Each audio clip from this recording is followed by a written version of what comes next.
So I just want to first off thank everybody for wanting us to be here.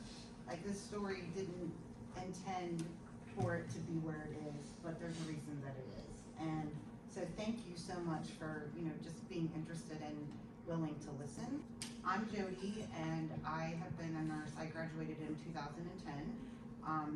Did a few years right out of nursing school, went into high-level care, then went into prison nursing, and then have been in hospice for the last 13 years, and that's my heart and soul.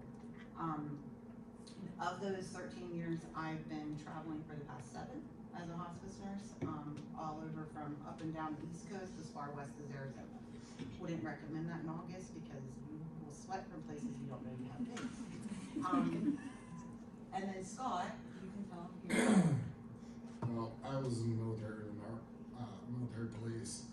I thought my father was a Maryland State Trooper, thought I was going to follow after him, and realized that wasn't for me. And I was running with a volunteer fire company and really liked the EMS side of it. So I thought, well, I'll go into nursing and work in the emergency room. My last year of nursing school, I got an externship, which back then you were put with a preceptor. So I was in the ICU with a preceptor for a year, which really gave me a leg up because 6 months into it, I was taking an ICU patient with just her guidance. By the time I graduated nursing school, I had an ACLS. I'd been trained on balloon pumps, on help assisting with ventrics and different things. When I came out, I went right into West Virginia, Ruby Bar, into their CVICU, and worked there for about 7 years too. Became a charge nurse up there, was part of the cardiac council, and ended up going to travel and full time in 2010. 2007 I did my first assignments, and then kind of went back and forth to Ruby and did some assignments. And then from 2010 on, I was a traveler up and down the East Coast, and I think I'm up to about almost 50 different hospitals that I've worked in. So when COVID hit in 2020, I seen the need. The hospital that I was working for, I was what they call a super float. I would go in and work whatever ICU they needed that night, and they did away with all those positions because the census in the hospital and all the elective stuff was being shut down. So I seen what was going on in New York.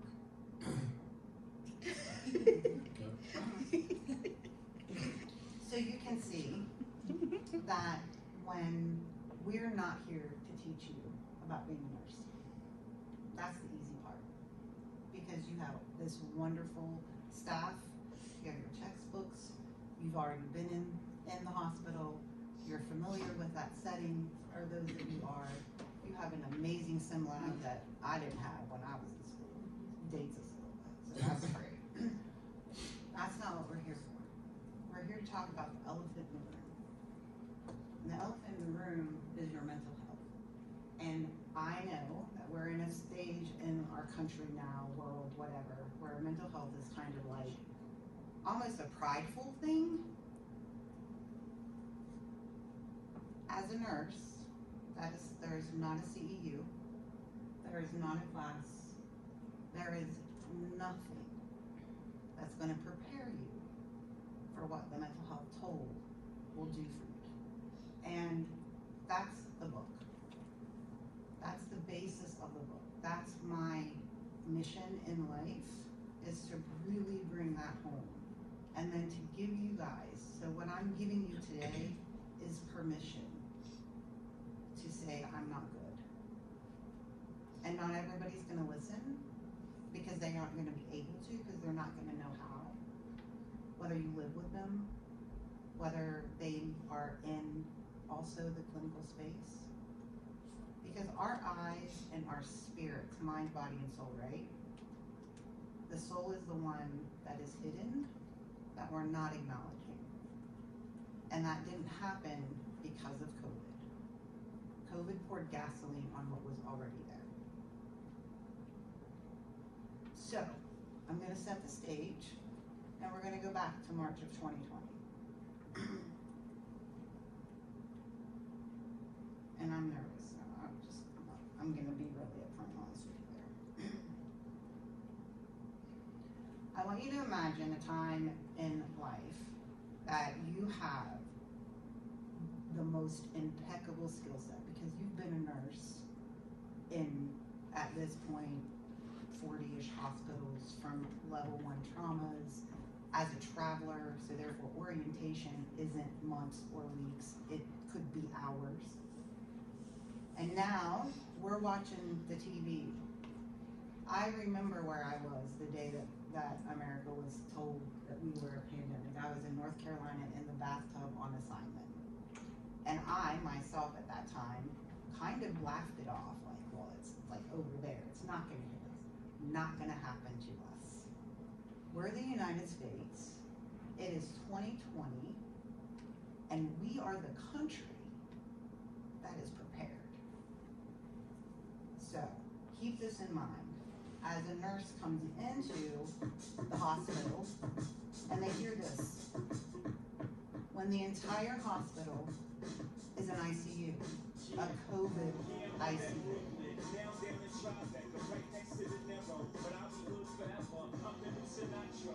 Sorry, it's longer. You don't have to be nervous. Trust me, this group is. So what I want you to do is just really hear the words, and then I'm going to read you something, okay? And I'm going to get emotional. Still do. The virus had been a whisper in January, a murmur in February, but by March, it was shouting. COVID-19 was no longer a distant threat. It was everywhere.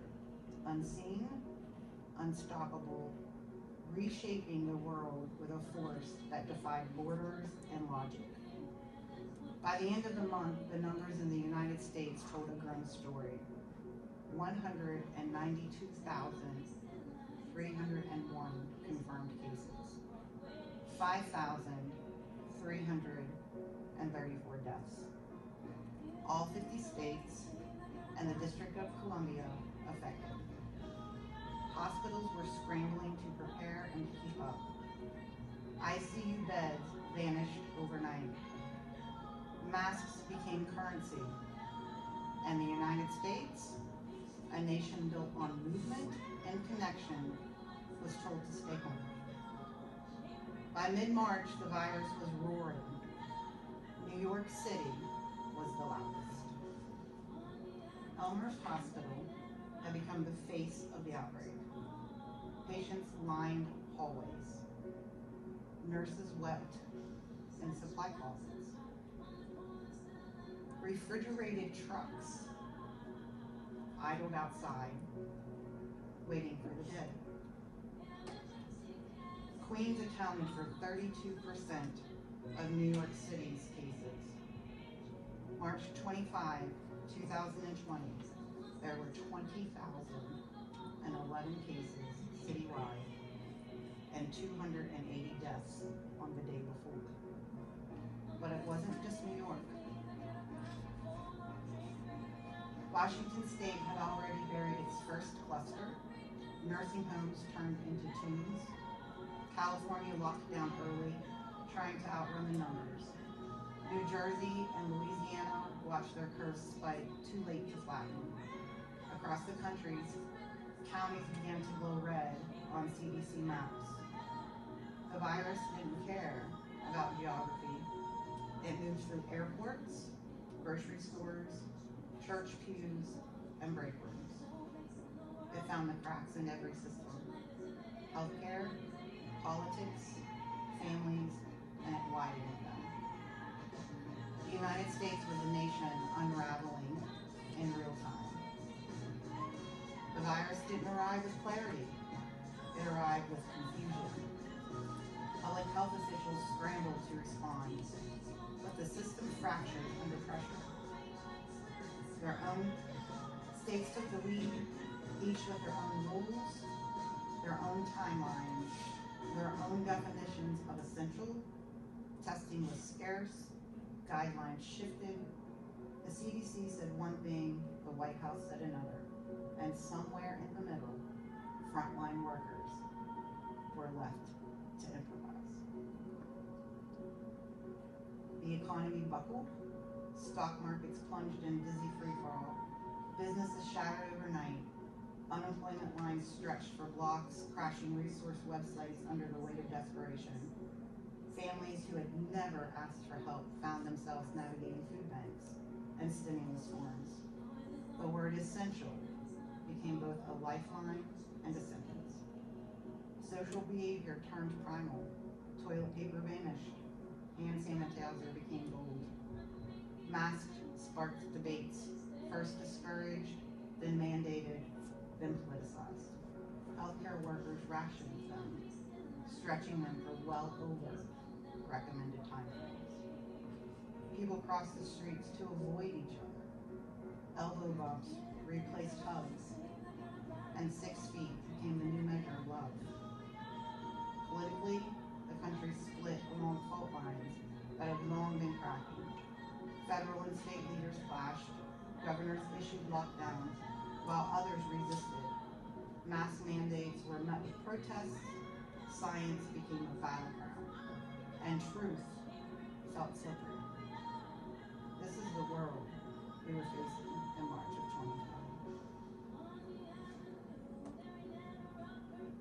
2020. That's where our story begins.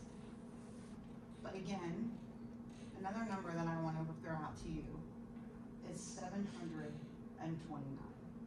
That's a statistic. That's nursing suicidal deaths in 1 year. And what year do you think it was? I hear 2021. Is that what you said? Anyone else?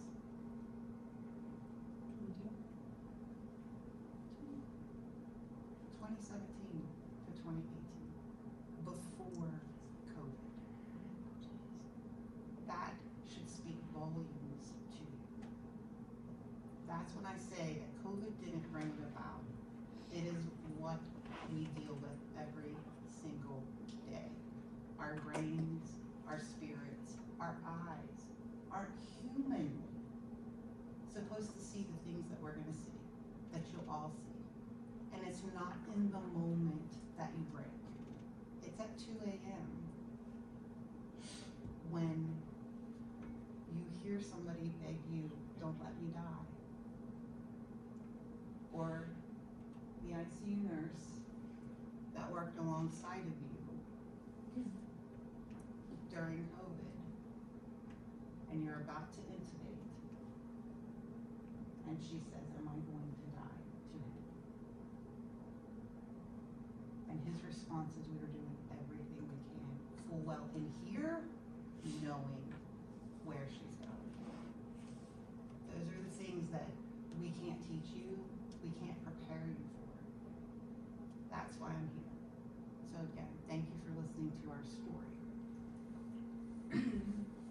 So, thanks to Amy for helping me do this little picture tonight, because one, I don't even know how to do it. So some things that I want you to really pay attention to are eyes, smiles. That tells you the story. This picture was taken after he came home from New York. Florida is now red, and we're on assignment in Florida. His smile is forced in this picture. Mine is big and bright because I'm trying to heal him and hoping I'm enough. Down or up? Down. Okay. This is what you think it is. So,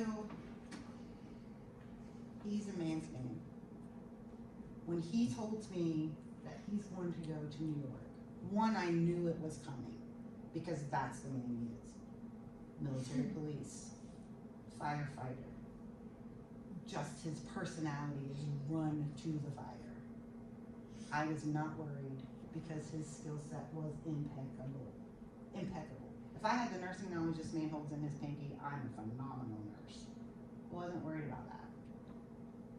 I was worried about here. I was worried about here. I couldn't get him to understand because our conversations went like, well, I've done this before. I've put on PPE. I've seen death. You haven't seen this. No one has seen this. I'm gonna save the world. He had no recollection, no idea, nothing to prepare him because it wasn't going to happen to him. Thank you, sir, for being a nurse. Because unfortunately, girls will get to you because we all have another story. But there is a gender difference. Because men are born into this world. You can't show fear. You can't show weakness. You can't cry. You can't do this. You can't do that. You go, rrr, rrr, rrr. And then you add nursing into it, which also that's an expectation. Leave your shit at the door. That was him. That will be you. And my permission to you is, it is so brave for all of you. It is so brave for a man and very attractive to show that.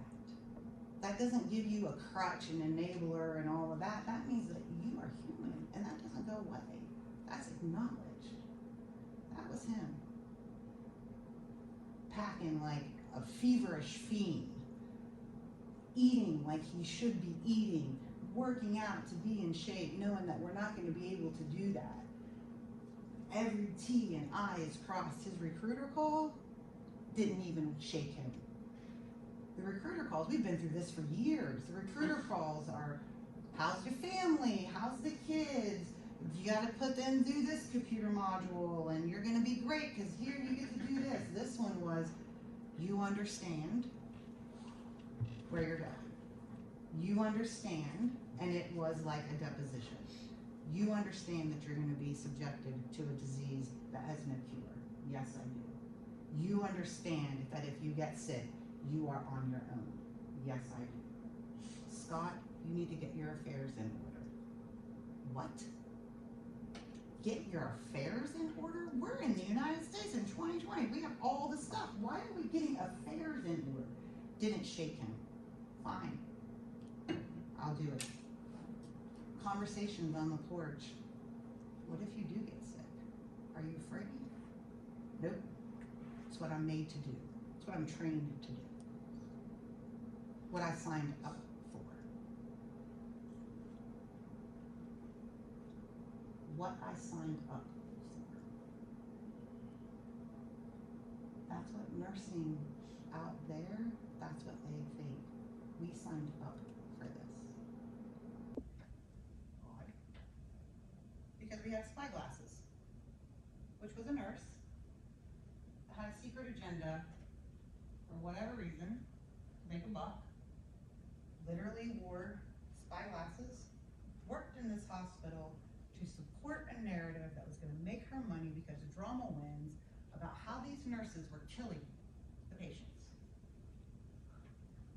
Now keep this in mind. Families can't be there. They are mostly, when they're dropping, if that is the case, bringing their loved one to that ED, they're talking to them. They might be labored and breathing, but they're alert and oriented. They're talking to them. Within 24 to 48, sometimes 72 hours, they're dead. The only people that know what's going on are the nurses. Now, one of them puts a red flag in that.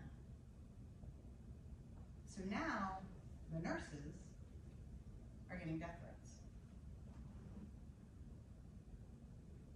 They were heroes. They were lining the streets with pots and pans. That was true. Not anymore. We are taught in nursing school that one of the biggest things that is our job is to build trust with our patients, right? You gotta build the trust. They have to trust you if you expect them to be forthcoming to you with information. They don't trust us. All that, those years of work is gone. We have to start over. Today, now, still.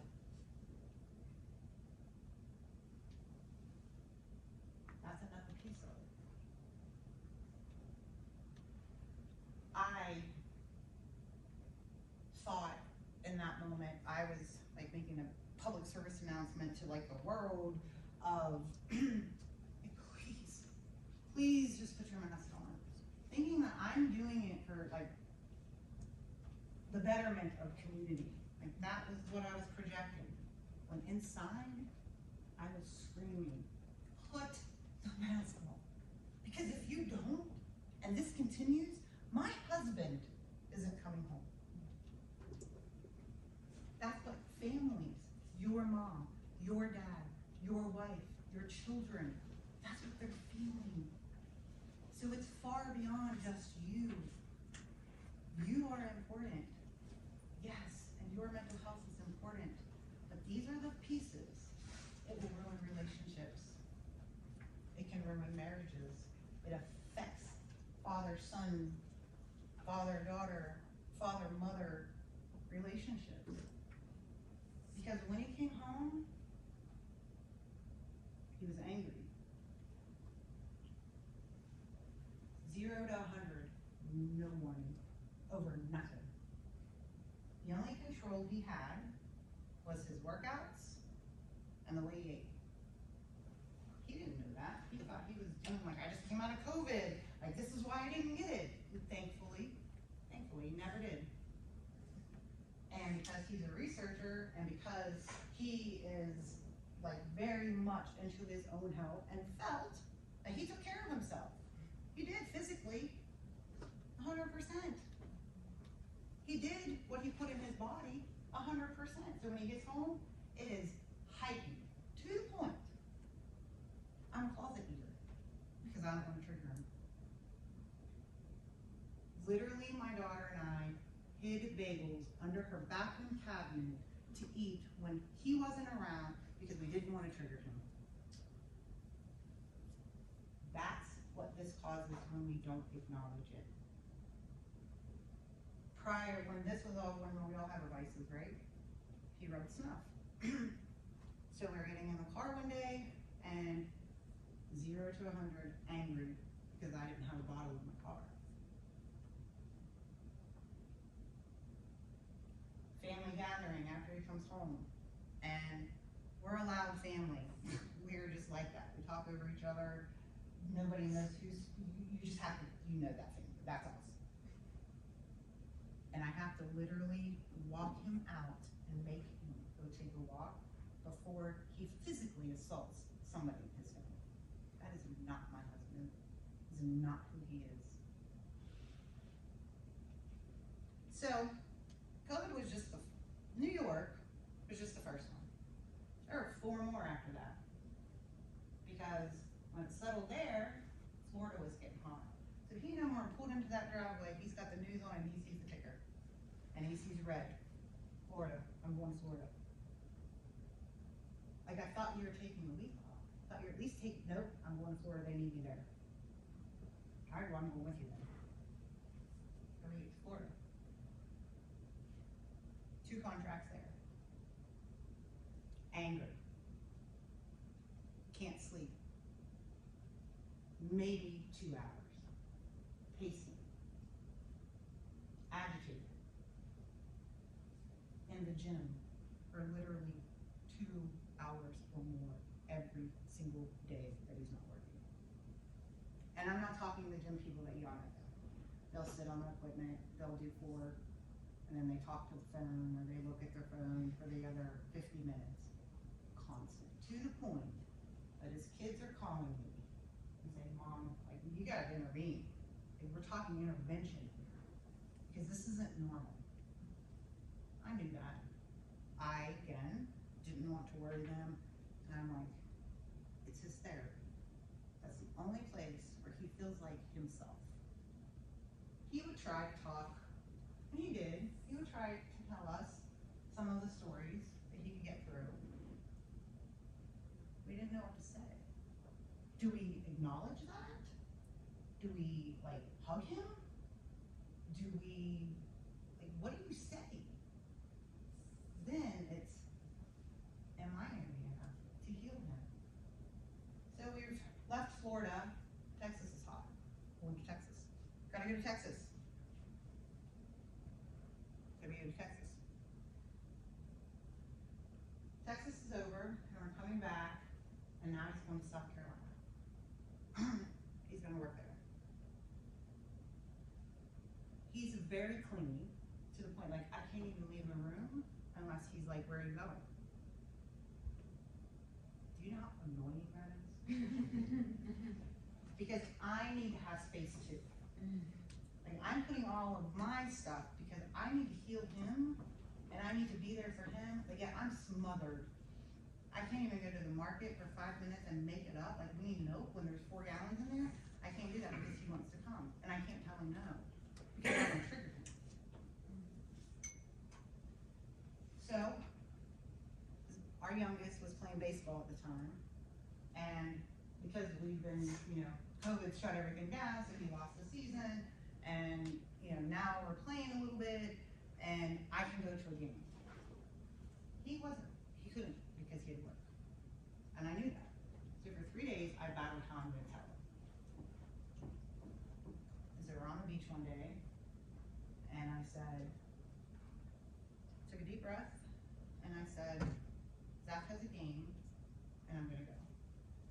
And I stopped and braced, because I didn't know what the reaction was gonna be. And he said, well, I can't go. I said, I know. I'm gonna leave on Thursday, I'll be back on Sunday. And I braced again. And the sound that I heard was something ungodly. I look over, and he's crumbled to the ground, crying uncontrollably.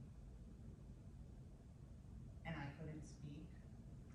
I held him on the beach for 45 minutes. And I told him, we can't do this alone. This profession, not just COVID. Yes, COVID was like pouring gasoline on what was already there. And I acknowledge that. But the things that we are expected to do and see and be okay with. You might have a sick parent, and then you're taking care of somebody that's got the same sickness, that you now have to, like, not think about your parent. Like, that's not human. Like, that is so unrealistic, but it's what's expected of us. Unless we get loud, and unless we force ourselves to create space. And that's my mission, is to give space to this. Not, and did you hear? I did not say, give you answers, solve the problems, because a lot of times it's not that. A lot of times it's just, I need to tell you how bad this was. And I need to be able to cry. Or I need to be able to scream from a mountaintop, or I just need you to drive me, or I need to eat a tub of ice cream, or I need you to go sit with me at the bar. More than not, this profession produces addicts, alcoholism, alcoholics. Why do you think that?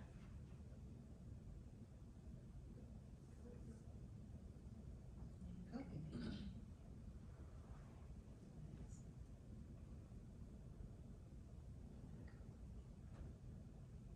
But you know what? You signed up for it. How unfair is that? How unfair is that? We didn't sign up for this.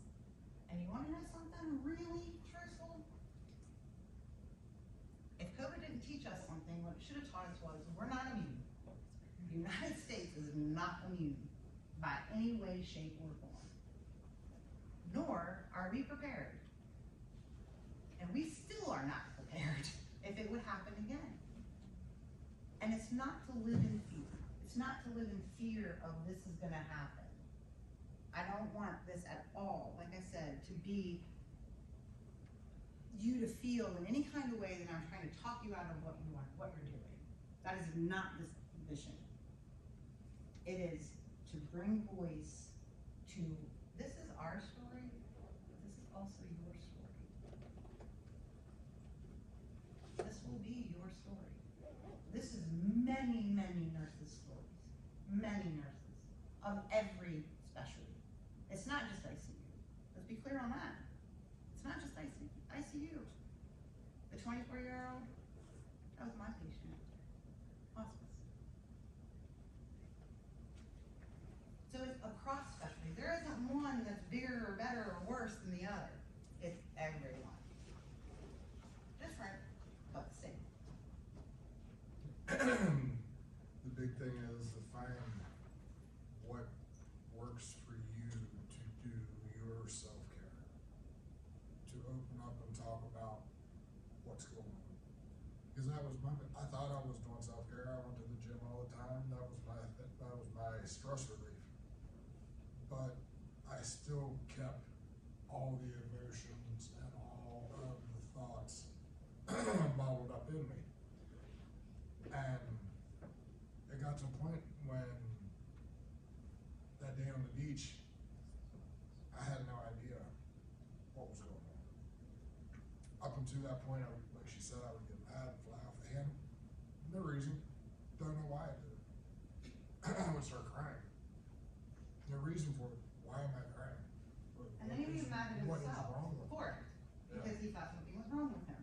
So when I finally got help, I went to the therapist. I screened for moderately severe PTSD, and I did therapy counseling sessions with her, and she got me hooked up with a therapist that does rapid resolution therapy, and that was an amazing thing for me because with some of the other ones, it's talk therapy, EMDR, and all. You have to relive. With rapid resolution therapy, you don't have to relive the whole thing. And it worked really well for me. So that, find your way to keep yourself sane because you can compartmentalize everything for so long until it builds up and starts to affect you. And sometimes you don't even know it's affecting you, but other people see it. And you don't even realize what's going on. This was a year after.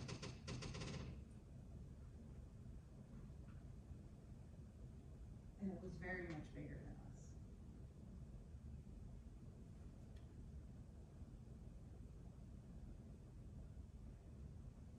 It's 2 a.m. in the mornings. It's when we have a birthday party. It's a song lyric. He can never listen to Alicia Keys' Empire State of Mind the same.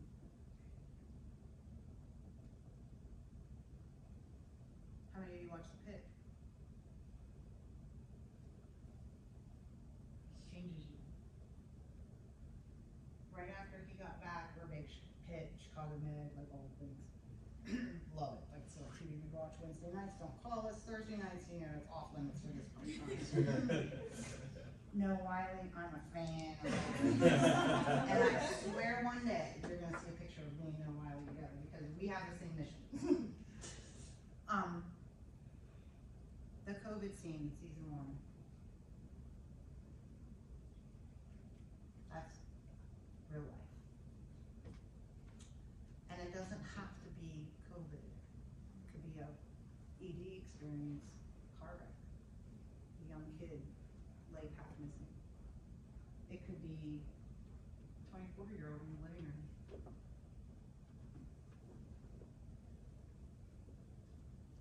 grandma. It could be your pancreatic patient, which is the first one that you get after your dad just passed from pancreatic cancer.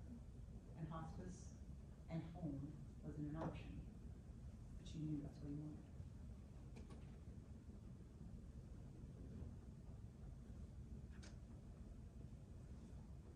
He couldn't watch anything COVID related for years because it triggered him. No matter how fictional it might have looked. But you know what he does do? That's not how it is.